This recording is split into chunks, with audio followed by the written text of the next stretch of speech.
Харилцагын орлогын баримт бүртгэхдээ мөнгөн хөрөнгө модулын харилцах хэсгээс харилцагын орлогын орь дээр цонхыг дуудана.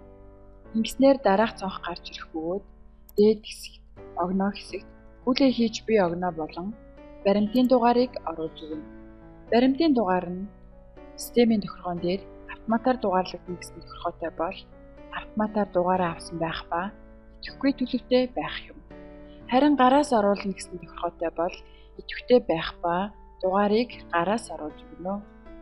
Банкн дахь харилцах хэсэг дээр дарснаар тухайн байгууллагад бүртгэлтэй харилцагын мэдээллүүд гарч ирэх бөгөөд ямар харилцах дээр орлого авах гэж байгаа тухайн харилцаа сонгож өгнө. Ингэснээр энэ харилцах дээр бүртгэгдсэн данс болон үлдэгдлийн мэдээлэл автоматар дуудагдана. Гүйлгээний утга хэсэг дээр гүйлгээ хийж буй гүйлгээний утгаа оруулна. Эсвэл гараас шивж өгч болно.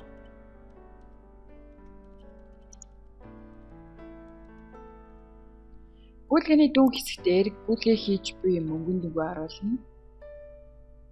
Мөнгө тушаагч хэсэг дээр дарснаар тухайн байгууллагад бүртгэлтэй харилцагч нарын мэдээлэл гарч ирэх бөгөөд хин гэдэг харилцагчаас орлого орж ирж байгаа тухайн харилцагчаа сонгож өгнө.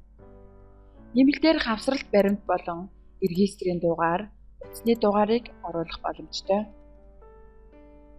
Тухайн орлогын гүйлгээ нүд төв хийгдэж байгаа бол нүд гэсэн чекийг чекэлж нүдний тайлан дээр ямар мөрөн дээр тусгадах үзүүлэлтээ сонгож өгнө.